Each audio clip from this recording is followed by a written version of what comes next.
Pues buenas tardes a todos. ¿Me oyen bien así? ¿Sí? Perfecto. Pues en primer lugar quería agradecer al equipo de Zaragoza Lingüística la invitación para contaros mi experiencia personal y profesional como editora literaria.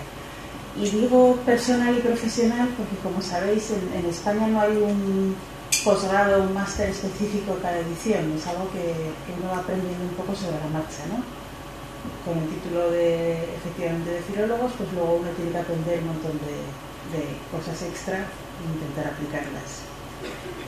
Y bueno, antes de comenzar me presentaré, pero seré muy breve. Acerco esto. Bueno, pues estudié filología inglesa en la Universidad de Zaragoza, como bien ha dicho Mamen, y después comencé mis estudios de doctorado, que eran efectivamente en literatura, son lo que ahora equivale a un máster, con sus clases a las que había que asistir, sus trabajos que había que presentar y defender ante un tribunal, y posteriormente pues una tesis. Tuve la suerte de obtener una beca del Ministerio, una FPI, de formación para personal de investigación, que me permitió dedicarme a tiempo completo, estudiar 4 años. Algo a lo que estoy muy agradecida. Y después de doctorarme en literatura y pasar unos meses en el paro, porque esto es así, aunque uno tenga su título, es posible que ocurra, conseguí una plaza de profesora asociada en el Departamento de Filología Inglesa de la Universidad de Zaragoza, trabajo que me exigía por ley que me hiciera o bien autónoma o que consiguiera un trabajo que fuera compatible en horarios y de temática asociada a la plaza. Entonces, pues, claro, me voy a hacer autónoma. Con el miedo que eso provoca a alguien que todavía no tiene experiencia laboral.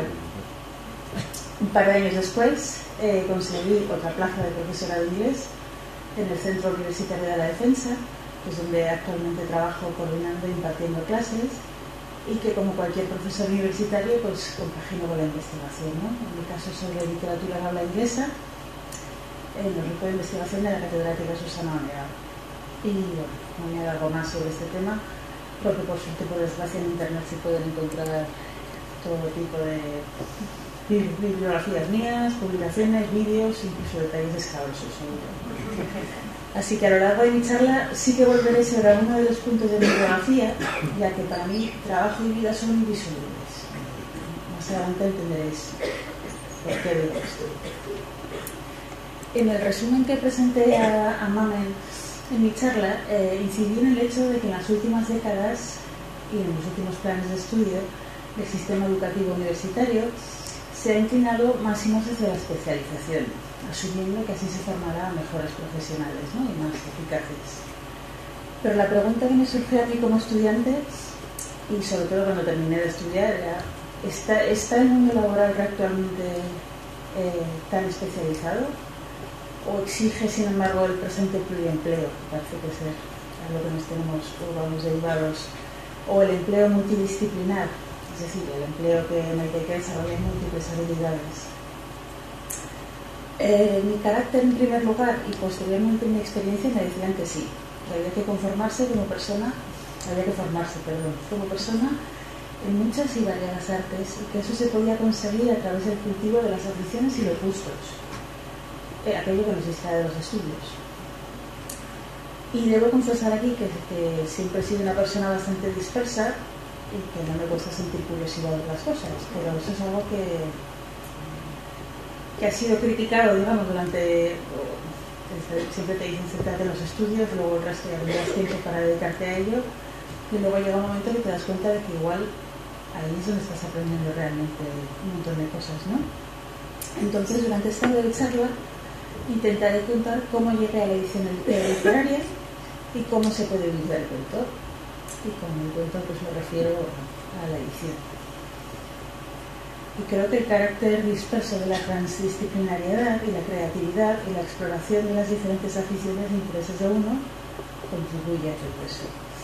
Entonces he querido estructurar mi charla en 5 partes centrales y una breve conclusión.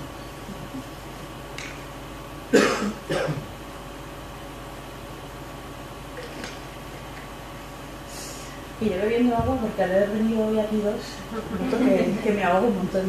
Entonces sigue respirando y bebiendo de vez en cuando. Entonces las diferentes partes de mi charla son: la primera, la procrastinación o la fuerza de las experiencias, como algo positivo, no como algo negativo. La segunda, de estudiar al paro, al pluriempleo y al empleo de tareas múltiples. Aprendizaje práctico, que hay que saber para editar, porque como insisto, esto no se aprende tampoco en los estudios que existan para la edición. En otros países como Alemania y eso sí que existen ya grados, posgrados, y yo creo que esto quizá acabe surgiendo, pero por ahora, que yo sepa, no existe. Una cuarta parte, que es trabajar en una editorial independiente, y una quinta parte, que es editar en el ámbito académico. Entonces, bueno, como podréis intuir, ya empezando de la carrera, la finalización de la carrera, la realización de un máster o de una tesis son posiblemente los momentos más estresantes en la vida de un estudiante. Pueden ser tan absorbentes que si uno se descuida puede acabar mostrando algunos signos de ansiedad, desde las 80 visitas al frigorífico que uno hace cuando tiene exámenes, el insomnio, algunos el tabaquismo, una sensación de intranquilidad casi permanente, y cada uno tiene que lidiar con ese estrés como mejor pueda, ¿no? Por eso, para mí no tiene mucho sentido que se nos digan esos momentos que nos centremos en estudiar. Eso ya lo sabemos, ¿no? Y que valdrá la pena, que no lo resintamos. A veces considero que hay que distraerse para mantener un poco la cordura y la alegría. Y mi manera de mantenerla sería la procrastinación, la búsqueda de otras actividades que pudiera relacionar o no relacionar con mi formación como persona en humanidades. En mi caso, combiné la tesis doctoral con la realización de 4 cursos de fotografía analógica. Como pueden imaginar, no tiene mucha salida laboral, pero bueno, monté un laboratorio en casa y me lo pasé muy bien. Apunté a clases de violonchelo que no llegué a dominar nunca, clases de natación, bueno, viene bien para aliviar el estrés y corregir la espalda y eso, pero era una excusa realmente a escaparme de la biblioteca para irme a nadar un rato. Y todo esto llegó a un clímax en 2009, cuando me fui unos meses a Escocia a realizar una estancia de investigación para obtener el doctorado europeo. Pero claro, es Edimburgo, invierno, una ciudad que lleva mucho la introversión, ¿no? Y el insomnio que además desarrollé ahí, pues ayudó más a una cierta introversión. Así que además de las 8 horas de biblioteca diarias, incluyendo sábados, me daba tiempo a hacer cortometrajes, asistir a lecturas públicas, apuntarme a cursos de grabación de audio, conocer poetas, traducir algunos de ellos.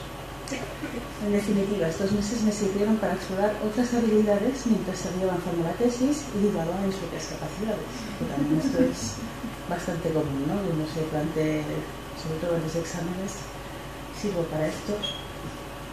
Pues no lo sabía aún, pero justo allí, mientras creía estar procrastinando y evitando lo que tenía que hacer, germinaron cosas que años después serían cruciales en mi vida profesional. Por ejemplo, presenté a concurso mi primer corto e hice mi primer librito de fotos autopublicado, sin tener ni idea de que años después me dedicaría a la publicación. También establecí una relación de amistad con el autor sobre el que realicé la tesis, Alan McCabe, ese señor que ven ahí en la foto, al que años después traduciría, prologaría, editaría e incluso invitaría a gira por España. También traduje mis primeros poemas de algunos autores anglosajones que conocía en la biblioteca y realicé un curso online de corrección de estilo, que eran 200 horas, pues que tenía mucho tiempo. Y me resultó, la verdad es que muy útil después. Por ejemplo, este curso de corrección de estilo, en el que reaprendí la gramática española, claro, yo de literatura, pues tenía que recordar todo aquello que se enseña primero de lingüística, pero que, claro, el resto desarrolla bastante más. Y también cómo marcar los errores sobre un texto corregido. Entonces, el estudiar esto me animó a corregir algunas columnas de unos amigos que escribían en el Dragón, un par de novelas, algún poemario de amigos escritores, a los que conocí pues, en exposiciones de fotografías, librerías, Antígona, por ejemplo, y otras actividades que en principio no están relacionadas con los estudios, ¿no? Y todo esto lo hacía como afición, sin cobrar un duro, simplemente por el gusto de ejercitar lo aprendido. No parecía quizá la manera ideal de invertir el tiempo teniendo una tesis pendiente, pero escribir sobre literatura sin conocer el mundo literario real pues tampoco tiene mucho sentido, ¿no? Y del mismo modo traduciría también poemas cuando lo gusto. Los publicaban en alguna revista universitaria como Eclipse, creo que desapareció en 2012, estoy segura ahora, que era la revista de Filosofía y Letras, en la que publicaban escritores como Miguel Serrano o nuestro actual consejero de Cultura, Nacho Espurín, entre muchos otros, ¿no? Y todas estas aficiones dieron paso a búsquedas de diferentes empleos poco antes de defender la tesis, ya que la beca se me terminaba un poquito antes. Y esto me lleva a la siguiente parte de mi charla. Del paro al pluriempleo y a un empleo de tareas múltiples, o cómo entré en el mundo de la edición mientras escribía la tesis doctoral.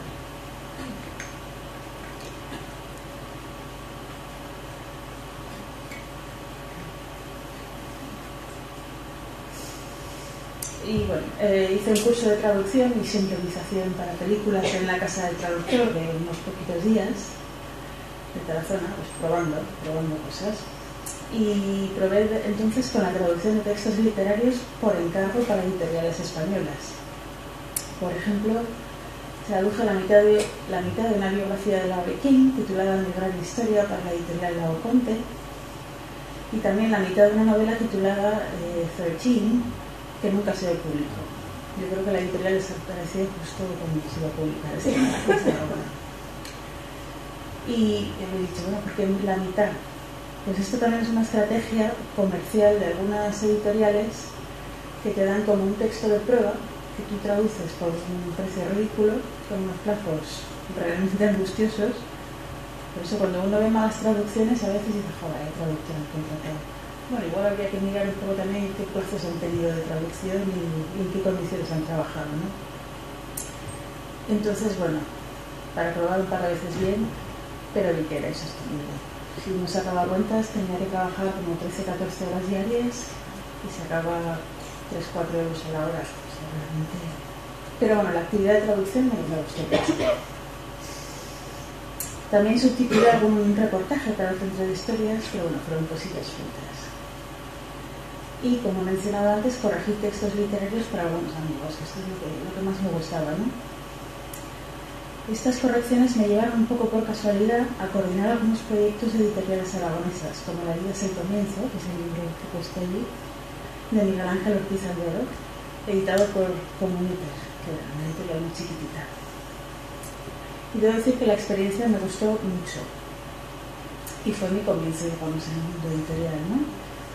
La libertad tremenda de trabajar con un proyecto pequeño, para el escritor, debo decir, me resultó muy emocionante. No solo pude corregir el texto, que es como comenzó, y las galeradas, que las galeradas son las pruebas de imprenta sobre papel, ¿no? Sino también me pude encargar de publicitar la novela y de presentarla en diferentes lugares de España. Y ahí aprendí algo crucial para las editoriales independientes, a las que les cuesta un poco trabajo abrirse en las grandes librerías, ¿no? Que son las redes sociales. Entonces creamos un blog, algo tan antiguo hoy en día, pero bueno, entonces era como lo más... Y ahí se subían todo tipo de extras que rodeaban la publicación. Voy a comprobar si funciona el link. Parece ser que sí.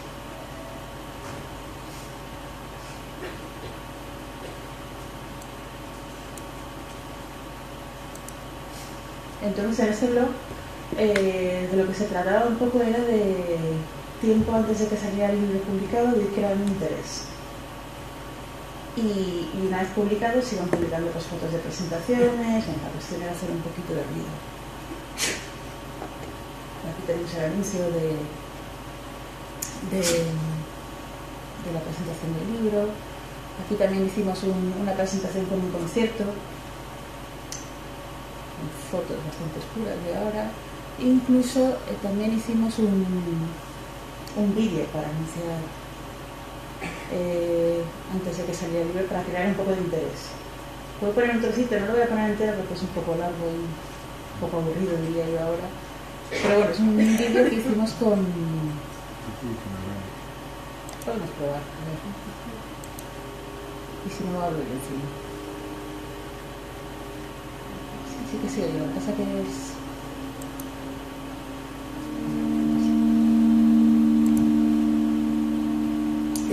Es un vídeo realizado con fotografía analógica revelado en la bañera y que luego montamos digitalmente. Lo voy a adelantar un poquito porque al principio es una introducción puramente visual y luego es el autor leyendo parte de su obra.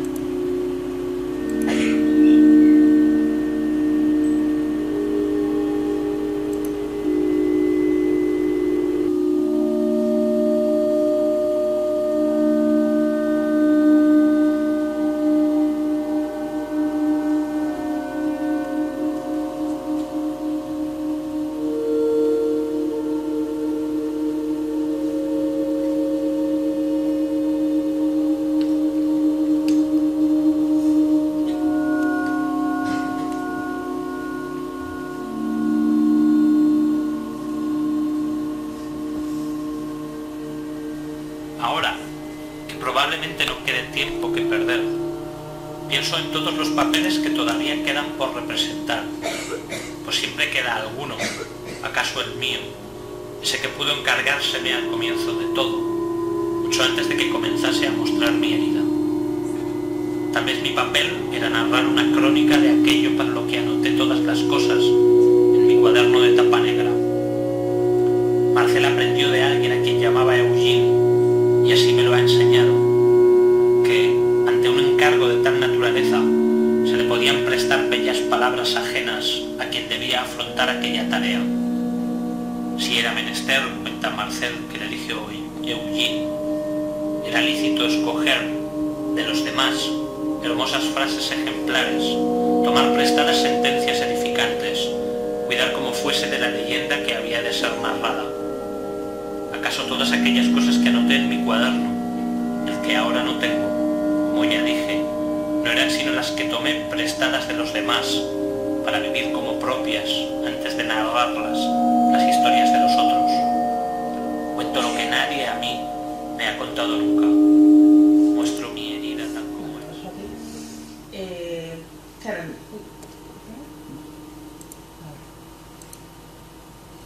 en 2010 lo del trailer todavía no estaba instaurado, ¿no? Pero simplemente es una muestra de todo lo creativo que uno puede ser cuando es muy chiquitín y realmente puede explorar cosas muy diferentes y contar con gente muy diferente también.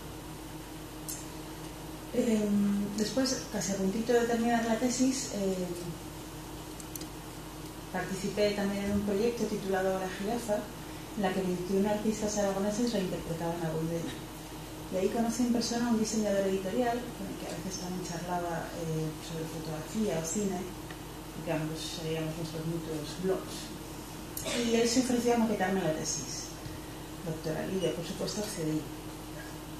Quería aprender los entresijos de darle forma a un texto, que es algo de lo que no tenía ni idea. Yo siempre me había fijado en la parte de lectora, ¿no? Digamos, pero no sabía cómo se hacía un libro. Entonces, maquetar una tesis, si uno se lo toma en serio, pues realmente puede ser una manera de aprender también cómo darle forma a un texto. Y claro, eso me permitió tomármelo en serio, elegir el papel, la cubierta, el tipo de encuadernación. Cuando uno mete muchas horas en algo, pues le acaba cogiendo un cierto cariño y se aprende mucho sobre todo. Entonces, bueno, aquí pues claro, me gasté un paso en un cuaderno más bonito y tal, pero la verdad es que me hacía mucha ilusión. Metí fotografías del autor que había hecho en Escocia, intenté hacerlo como muy personal, ¿no? Y yo creo que eso me servía sobre todo a mí, para darme cuenta de que no era un mero trámite que tenía que realizar, sino, bueno, algo que formaba parte de mi vida y de lo que podía seguir aprendiendo, ¿no? Y esto me lleva a la tercera parte de mi charla, que es el aprendizaje práctico, que hay que saber para editar. Un montón de cosas por el visto. Cuando ya hube defendido la tesis y esperaba en la fila del paro con el título, pensando en ocultar el título para que no me dijeran la terrible frase que te impedía acceder a ciertos trabajos, ¿no? De está usted sobrecualificado, pues fantaseaba también con la idea de dedicarme al mundo editorial. Así que la experiencia que había tenido con una editorial chiquitina me había gustado tanto y dije, bueno, un poco inocente, bueno, bastante inocentemente, ¿eh? Dije, igual esto lo podría hacer yo. Entonces, al poco tiempo de hacerme autónoma, para poder optar a la plaza de asociada, ya que no sabían plazas de otro tipo y tardaron mucho, me di cuenta de que tenía que volver al pluriempleo. Entonces, además de algunas traducciones, decidí montar la editorial pequeñita, que se llamaba Yequilillil, y yo pensaba de primeras que era algo que podría compaginar con mis otros empleos como profesora de universidad, profesora de algún curso de idiomas, alguna traducción, y así seguí creyéndolo durante 5 años. 5 años durante los que dormía unas 5 horas diarias para intentar llegar a todo. Y es que no contaba realmente con la posibilidad de tener un éxito y de que eso te exigiera todo el tiempo del mundo. Pero bueno, me adelantaré y luego trataré ese tema. Entonces, ¿qué cosas entran en el mundo de la edición independiente?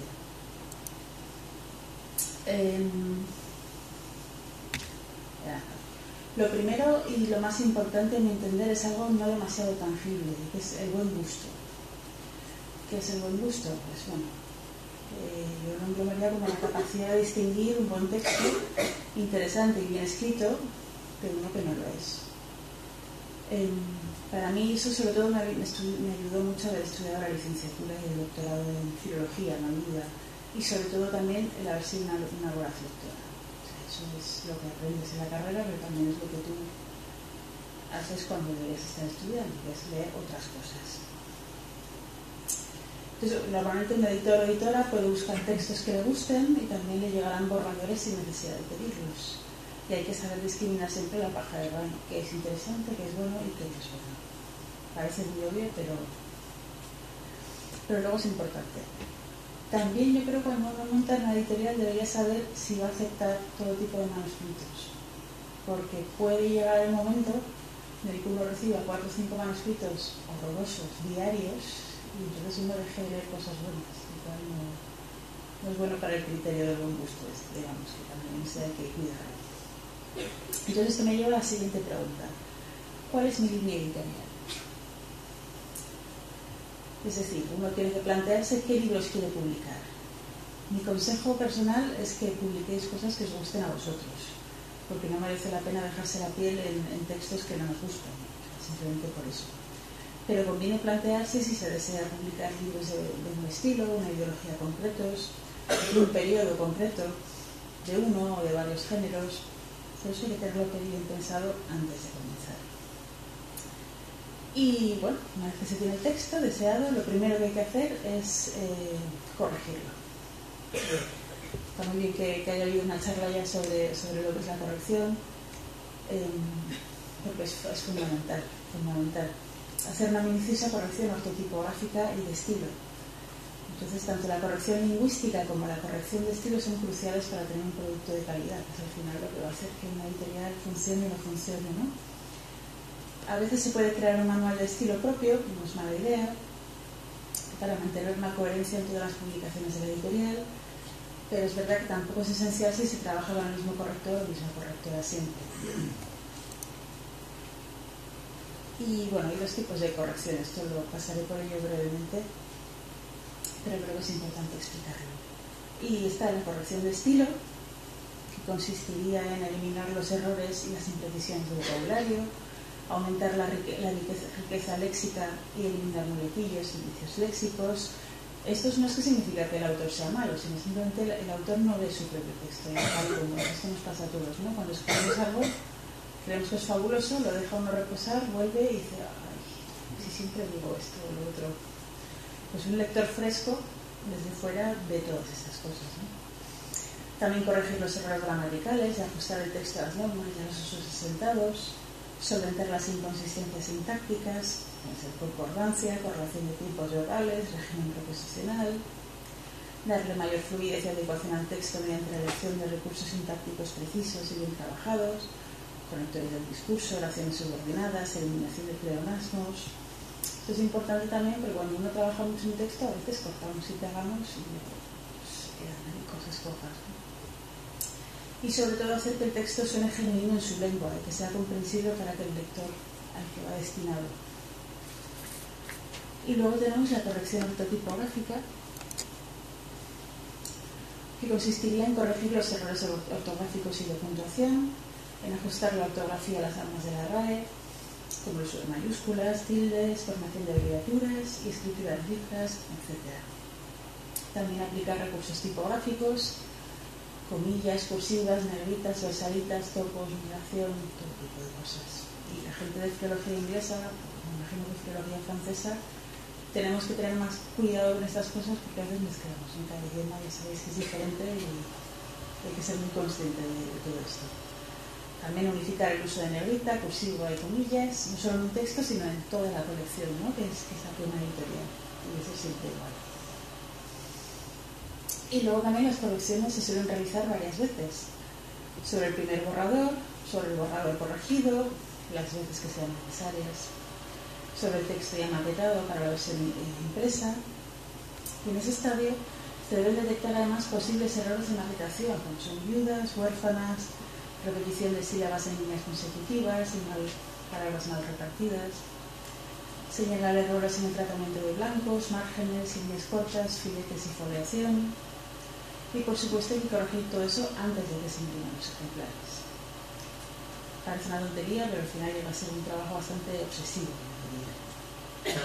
Y la mayoría de imprentas, al menos las que trabajan en offset, que es la impresión analógica, ¿no? por así decir, ofrecen la posibilidad de corregir las baleadas, la copia impresa, antes de enviar la impresión, es decir, volver a leerlo, y aún así siempre se cuela alguna errata. Esto es inevitable en todos los libros. Y no lo he mencionado antes, pero existen varias maneras de marcar los errores en un texto. Y este código debe ser compartido por el corrector o correctora, el maquetador o maquetadora y el autor o autora.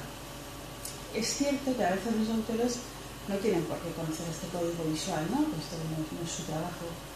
En cuyo caso habría que marcar todos estos errores sin comentarios al margen, con explicaciones en un correo electrónico, etc. En todo caso, mi recomendación es que conviene explicar estos cambios o sugerencias que hagamos. Es decir, ¿por qué se pone como aquí? ¿Por qué no se pone? Convencer un poco al autor o a la autora de que no es porque uno desee cambiar el texto original, sino que hay unos motivos. Y también hay que tener en cuenta la parte psicológica. Hay que tratar con personas, los autores y autoras, que por supuesto aman con locura su trabajo y que se pueden sentir ofendidos si somos demasiado duros corrigiendo, ¿no? O sea, hay que jugar un poco también a no tocar venas sensibles. En el caso de tratar con un texto traducir, se debe saber también a quién encargar esa traducción. O sea, también tenemos que saber sobre ese tipo de temas. Y esa traducción deberá ser revisada por un experto o experta, tanto en el autor, el género, los dos idiomas, el idioma de origen y el idioma de traducir, como también el lector al que va destinado. Entonces, con frecuencia, el corrector o correctora, el traductor o traductora deben trabajar un poco. Es una relación muy estrecha. Y un editor o editora también deberá saber a quién encargar un prólogo crítico o una introducción, si lo va a utilizar, si considera que la obra lo necesita, ¿no? A veces también ilustraciones, si los desea, u otros elementos adicionales al texto en sí. Y esta es una parte creativa que requiere bastante dedicación también. Yo creo que a mí personalmente me parece muy agradecida, pero exige de nuevo un montón de conocimientos en un montón de artes, ¿no? Y una vez que se tiene el texto, con colorista, traductor, estas cosas, se debe contar con un buen maquetador o maquetadora, que sepa de tipografías, convenciones, reglas de maquetación, y también con un buen diseñador o diseñadora editorial. No es lo mismo diseñar, yo qué sé, productos de limpieza que diseñar libros, ¿no? También hay unas convenciones. Y como ya hemos comentado, esa maquetación también debe ser revisada. Respecto al diseño de los libros, se debe tener claro desde un principio, cuando uno monta una editorial, si todos los libros de la editorial o de una colección tendrán el mismo aspecto o si cada libro tendrá un aspecto diferente dependiendo de la obra.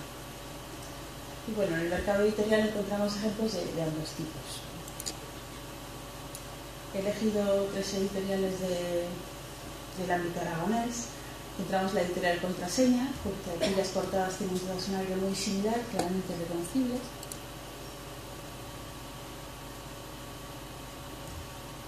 también hay ejemplos nacionales, pero tampoco quería extenderme. Entonces, bueno, cuentan con diferentes ilustradores, pero sí que es verdad que la imagen del libro es claramente reconocible, ¿no? Cuando uno ve un libro de contraseña, sabe que es un libro de contraseña.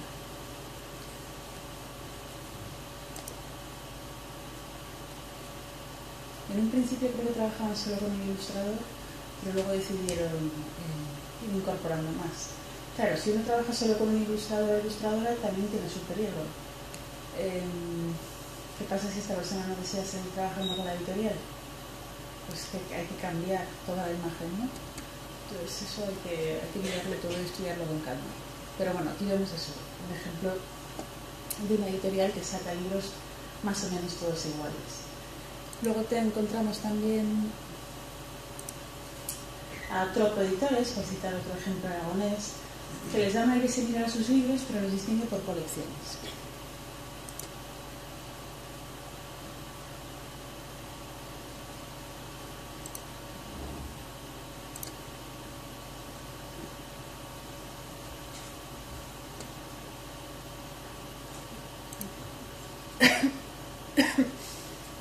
Entonces, según el tipo de colección, hay un tipo de libros u otros.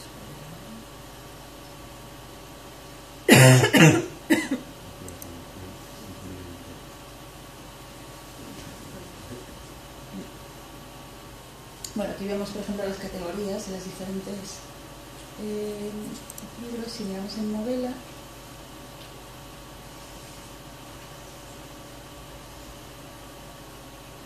bueno, sí, las diferencias tampoco son abismales, pero bueno, algunos de ellos tienen aquí este cuadradito que es una colección en concreto y otros tienen otro aspecto. Esta es una de las editoriales que empezó a trabajar solo con un ilustrador y luego también lo modificó. Pero bueno, digamos eso, uno sabe reconocer con este simbolito aquí como una entrada que es la misma editorial, pero dependiendo de la colección. Y luego he elegido como ejemplo la editorial que cofundé en 2011 y en la que trabajé hasta 2016, que utilizábamos y sigo utilizando diseños totalmente diferentes para cada libro.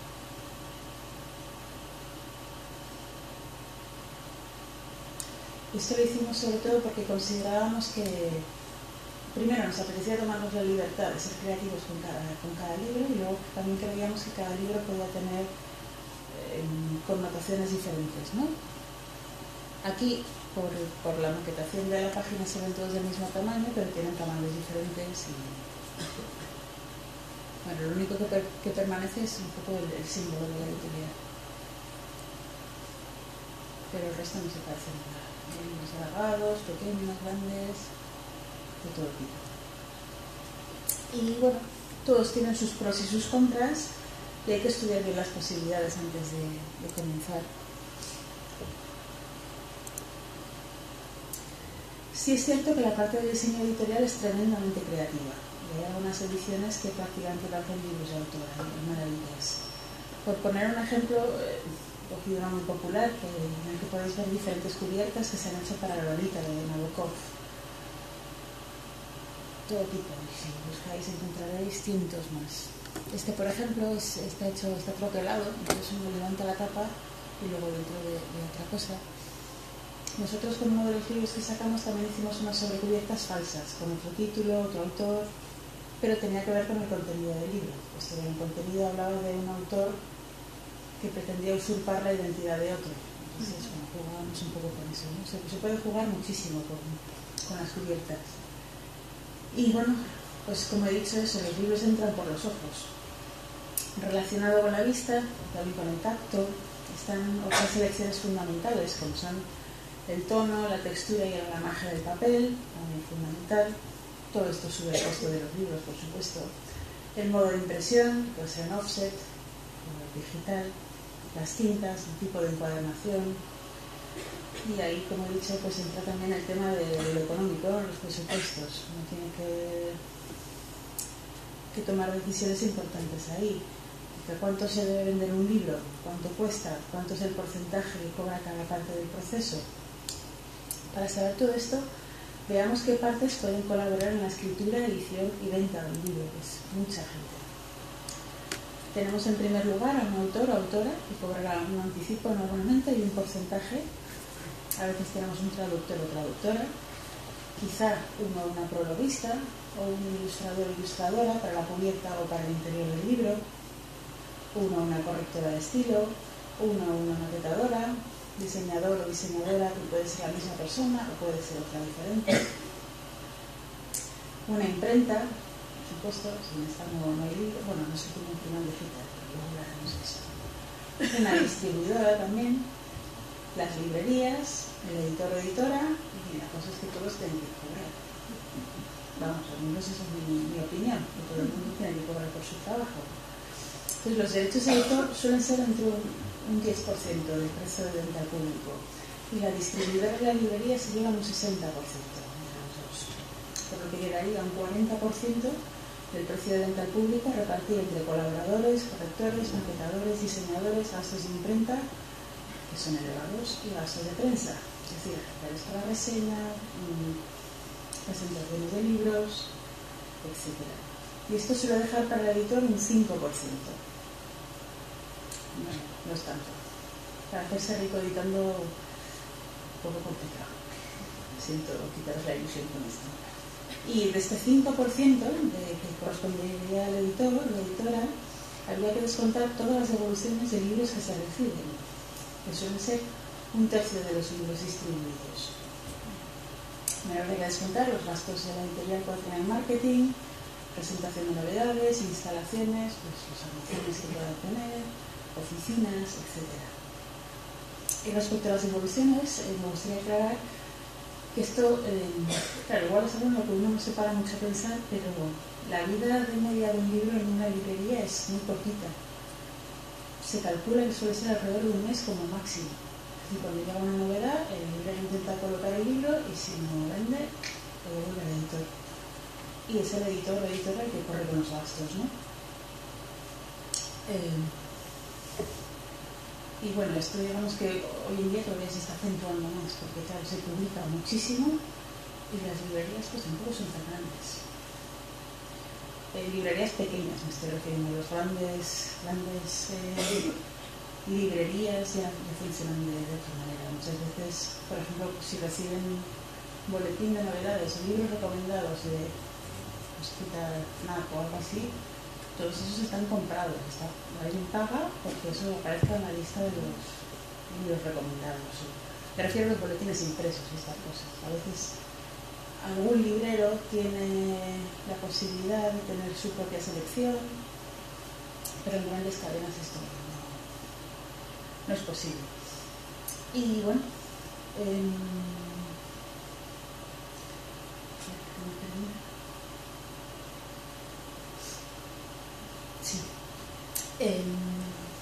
estaba pensando que si una novedad no se vende, se devuelve al editor que carga con los gastos de distribución. Y dice, es que la distribuidora también se lleva un montón. Bueno, es su trabajo, ¿no? Y es necesaria la distribución. No vale ir el propio editor con un paquete de libros debajo del libro y visitando librerías. Entonces, bueno, una manera de que ese porcentaje para la editorial aumente sería la venta online. Si uno decide vender online, lo que no puede hacer es bajar el precio de venta al público en librerías, pero si es igual, sí puede hacerlo. Y en ese caso, la editorial percibiría el 60% de la distribución y de la librería. Pero claro, hay que tener también a alguien que se dedique a hacer todo tipo de pedidos, envíos y todas estas cosas. Y debo decir también que solo con la página online no basta. Hay que estar en las editoriales, en las librerías, perdón. También hay algún grupo editorial que ha creado su propia distribuidora, pero claro, eso solo es imaginable para un gran grupo, no para una editorial pequeña, que exige unos medios desde camiones hasta aquí.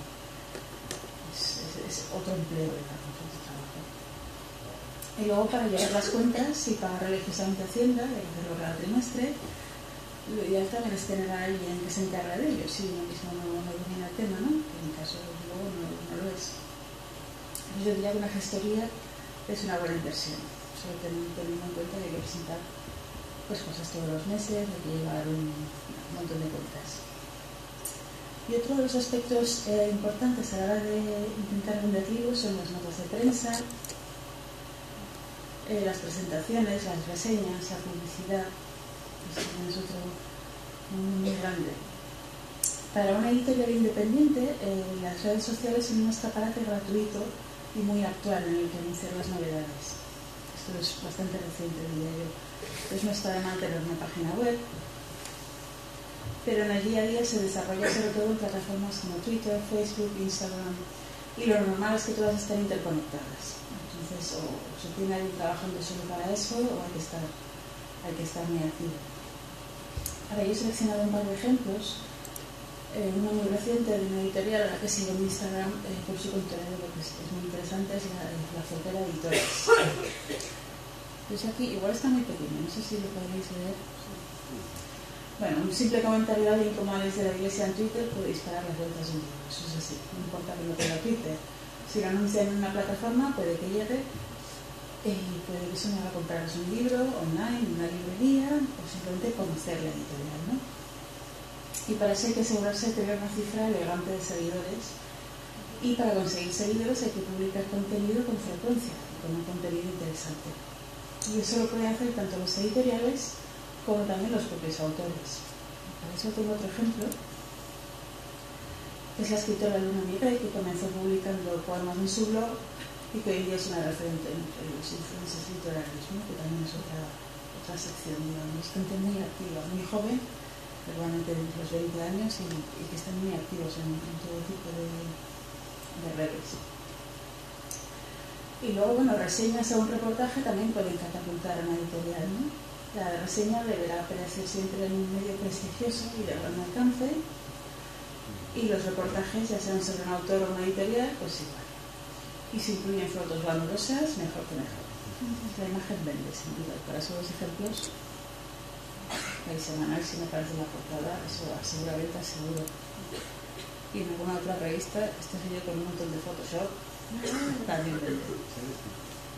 Sí, pero con unos kilos menos. Y también añadieron bastante retoque digital. Y esto me lleva a la cuarta parte de mi charla, que es trabajar en una editorial independiente. Bueno, la editorial Yekelgir, que fundé, comenzó con la visita a un gestor para formar la sociedad y una pequeñísima inversión de unos 5.000 euros, con los editores que se encargarían de prácticamente todo. Entre los dos elegiríamos los textos, maquetaría y diseñaría los libros, y yo me encargaba de traducir, corregir y a veces prologar los textos seleccionados. Trabajar en una editorial independiente tiene la gran ventaja de proporcionar una tremenda libertad y un total control sobre el producto final. Nos saca lo que realmente le da la gana. Y lo primero que nos planteamos era por qué editar en papel. Creo que es algo que hay que tener bastante en cuenta, sobre todo teniendo en cuenta el precio físico de los libros, ¿no? Y yo creo que igual hace unos años más, pero parece que la tendencia era que el libro en papel iba a desaparecer. Igual ahora menos, no lo sé. No estoy segura. Pero bueno, nos planteamos que tenía el papel que no tenía la publicación digital, ¿no? Y la respuesta fue sencilla: el placer sensorial. Por ello, decidimos hacer de ello, del placer sensorial, nuestro punto fuerte. Cuidaríamos con gran mimo la parte estética de los libros, el papel, el diseño, la impresión en offset. Incluso se nos ocurrió entregar un regalo con cada uno de los libros que publicábamos. Y luego, inserto, puede ser una lámina, o vamos a sacar de todo. Desde cosas que se podían montar, todo ese plan de pago y plan de equidad dentro del libro. Y la cosa, la verdad es que gustó, porque en 2011, que fue el primer año que salimos, nos entregaron el premio al libro mejor editado en Aragón, con nuestra primera publicación, El día me esperaba a mí mismo, del escritor Miguel Ángel Ortiz Albero, esa laminita numerada que parece de izquierda. Y al año siguiente lo volvimos a ganar con una traducción de los hermanos Grimm, que estaba bellísimamente ilustrado y tenía un montón de detalles. No sé si se ve bien, pero ahí estábamos pegando unos hilitos a mano con unas pegatinitas, trabajo muy minucioso. Entonces todos los detalles estos los hacíamos nosotros mismos, lo cual muchas veces era agotador, pero también era un placer tremendo el darles el toque final con las manos, ¿no? La la gente que trabajamos mucho con la cabeza a veces necesitamos también palpar las cosas.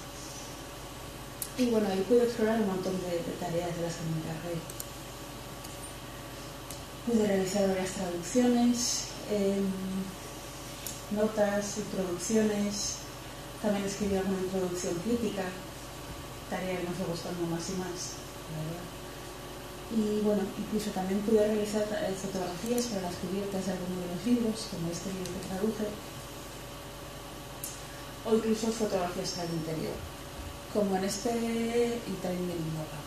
Como en este libro se trataba de un personaje que recorre la ciudad de Edimburgo, pues decidí irme a Edimburgo, tomar fotos de los lugares que salían en la novela y meterlos con unas postalitas para enviar. Y he mencionado antes que trabajar en una editorial independiente tiene una gran ventaja, que te da una enorme libertad, ¿no?, y total control sobre el producto final. Pero también tiene una gran desventaja, y es que todo el peso del trabajo recae sobre uno mismo. Y esto es, para mí al menos, difícil de llevar durante mucho tiempo si además se tiene otro empleo o otros empleos, como era mi caso, ¿no? Porque desde 2011 trabajo a tiempo completo en el Centro Ministerio de la Defensa de Zaragoza, combinando docencia e investigación. Serán casi prácticamente 3 empleos. Entonces, por ese motivo decidí abandonar la editorial que había fundado en 2016. Empecé a dormir como una persona normal, 6-7 horas, mejoró mi salud, un cookies estupendo. Y sobre todo también volví a tener tiempo para leer cosas que me gustaran. Eso es algo que desapareció por completo cuando tomé mi propia editorial. La suerte es que la investigación de un profesor universitario, doctor en literatura, pues está totalmente ligada con el mundo de la literatura, ¿no? Y la edición forma parte de ello también. Así que todo el aprendizaje que había ido adquiriendo, pues me resultaba útil. Además, uno acaba desarrollando también algo fundamental, que es la habilidad de realizar muchas cosas a la vez. Pues al final es bueno para la vida, sobre todo si se desea tener familia, ocio, un trabajo interesante, vida social, este tipo de cosas. Y esto me lleva a la última parte de la charla, que es editar en el ámbito académico. Si hay una parte más light de la edición. Digo más light porque no es a tiempo completo. Y bueno, aquí simplemente pongo los diferentes proyectos de investigación en los que he participado. Veis que están relacionados con la literatura. Y en dichos proyectos la labor de cada investigador o investigadora no solo es aprender, sino también la de divulgar. Entonces por ello se nos exige que participemos en foros, congresos, charlas y también que publiquemos.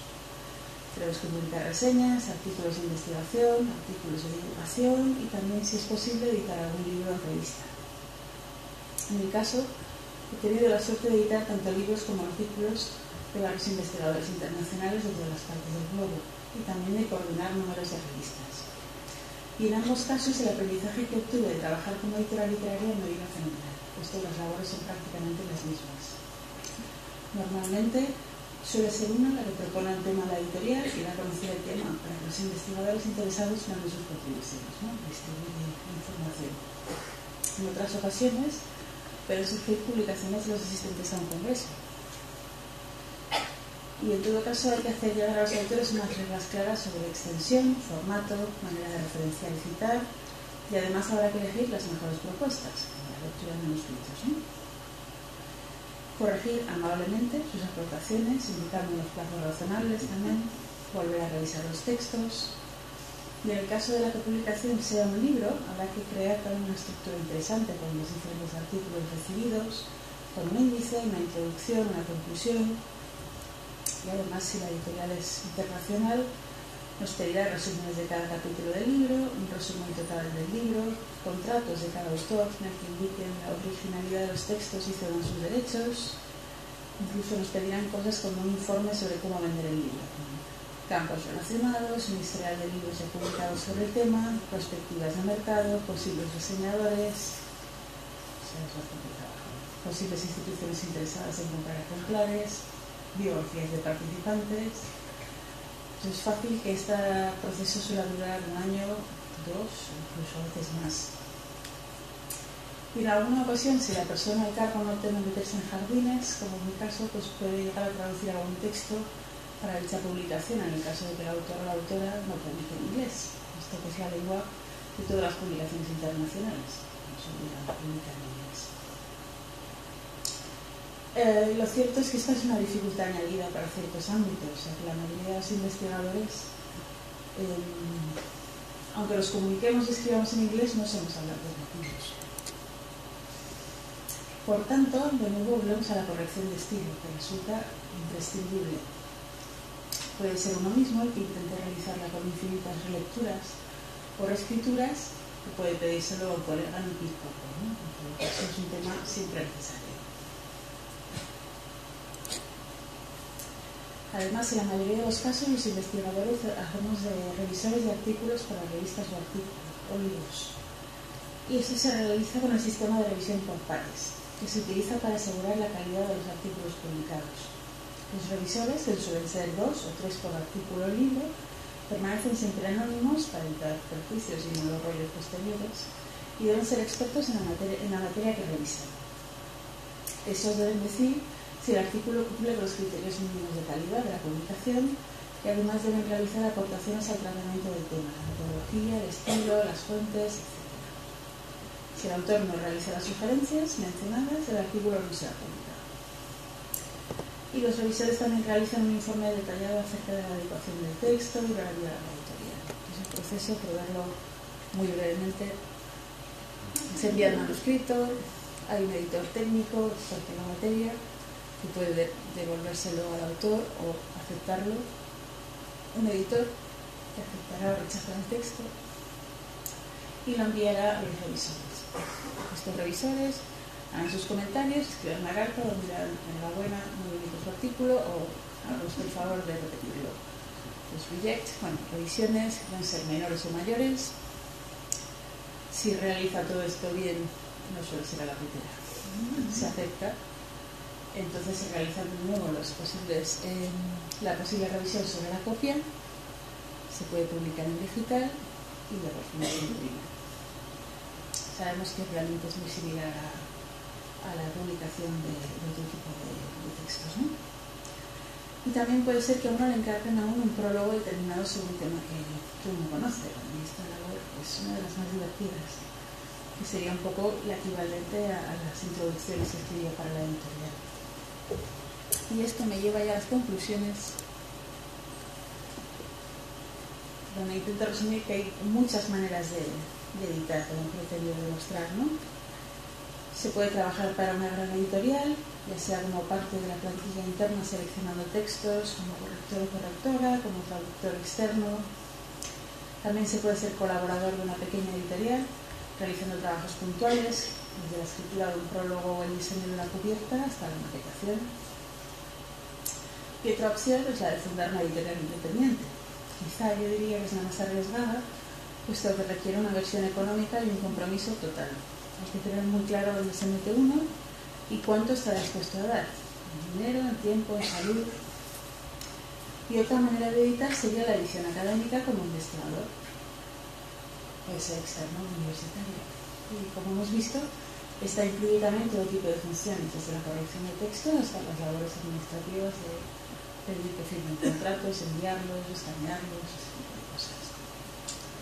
Y todas ellas pueden ser emocionantes y gratificantes, y se pueden incluso compaginar entre ellas o probar durante un tiempo y luego pasarse a otra. Para mí lo más importante después de estudiar filología era explorar las diferentes profesiones y funciones que podía desempeñar, y como amante de la literatura, la edición sin duda me pareció un oficio estupendo. Y eso es todo. Gracias por vuestra atención. Si tenéis preguntas, adelante.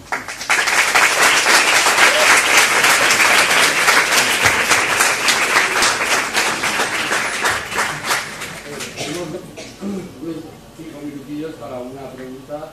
Por favor, quien quiera preguntar, que use el tono alto de voz, porque no funciona el micrófono inalámbrico y no tenemos técnico en la sala, pero se oye bien, yo creo. Sí. ¿Alguna pregunta, alguna curiosidad, alguna solicitud de consejo? Adelante. ¿Está haciendo un postgrado para estudiar el paradigma de la edición? ¿Cuál sería la forma o qué recomendarías para poder entrar a trabajar en una editorial o que sea una pequeña editorial? Pues depende mucho de qué aspecto te interese de la edición. Si es el contenido, o sea, los manuscritos, el diseño, puedes leer. Parece una tontería, pero no lo es. El cultivo del buen gusto y bueno, también el conocimiento que uno adquiere en una filología, para mí es esencial. Uno aprende sobre contextos históricos, herramientas para deconstruir los textos, para ver, incluso, bueno, como lingüista uno también aprende cómo funciona el lenguaje. Entonces es educar el buen gusto. Yo diría que sobre todo leer y una filología, para mí sería el camino más adecuado. Luego hay que aprender, digamos, aspectos más técnicos, concretos, pero eso a través de la práctica yo creo que se pueden adquirir. Lo más difícil es tener un buen conocimiento sobre qué está bien escrito y qué no está bien escrito. Y eso cuesta unos años. No puede uno aprenderlo quizá en un cursillo, como si alguien aprende maquetación, pues yo creo que si estudia un año de maquetación lo adquiere, ¿no? Pero el buen gusto es algo más bien que uno debe ir trabajando. Entonces yo creo que bueno, las carreras que estáis estudiando son perfectas para eso. Una pregunta, por ejemplo, si alguien tiene que escribir un texto como una tesis, unas 12 páginas, claro que tiene que revisar el texto, leerlo otra vez y corregirlo. Mi pregunta es normal que la misma persona que escribe el texto y que tiene que corregirlo, aunque sabe cuáles son las normas del español, por ejemplo, de no de sus errores, porque no las es normal. En mi caso personal, sí. Yo creo que a veces cuando leemos, yo leo lo que quería decir más que lo que realmente pone. Entonces, si uno se lo pasa a alguien que incluso no sabe del tema, o a alguien que tenga confianza, mejor, va a ver todas esas cosas. Y yo creo que o deja reposar el texto meses o muchas semanas, o cambia a otra cosa.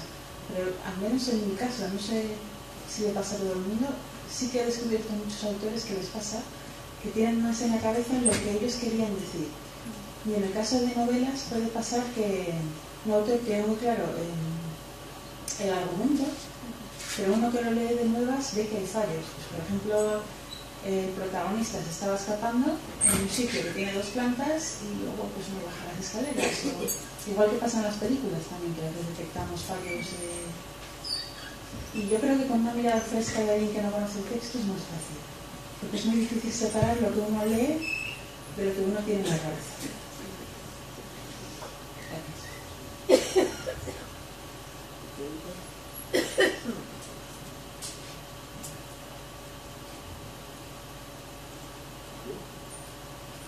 Muchas gracias. Muchas gracias.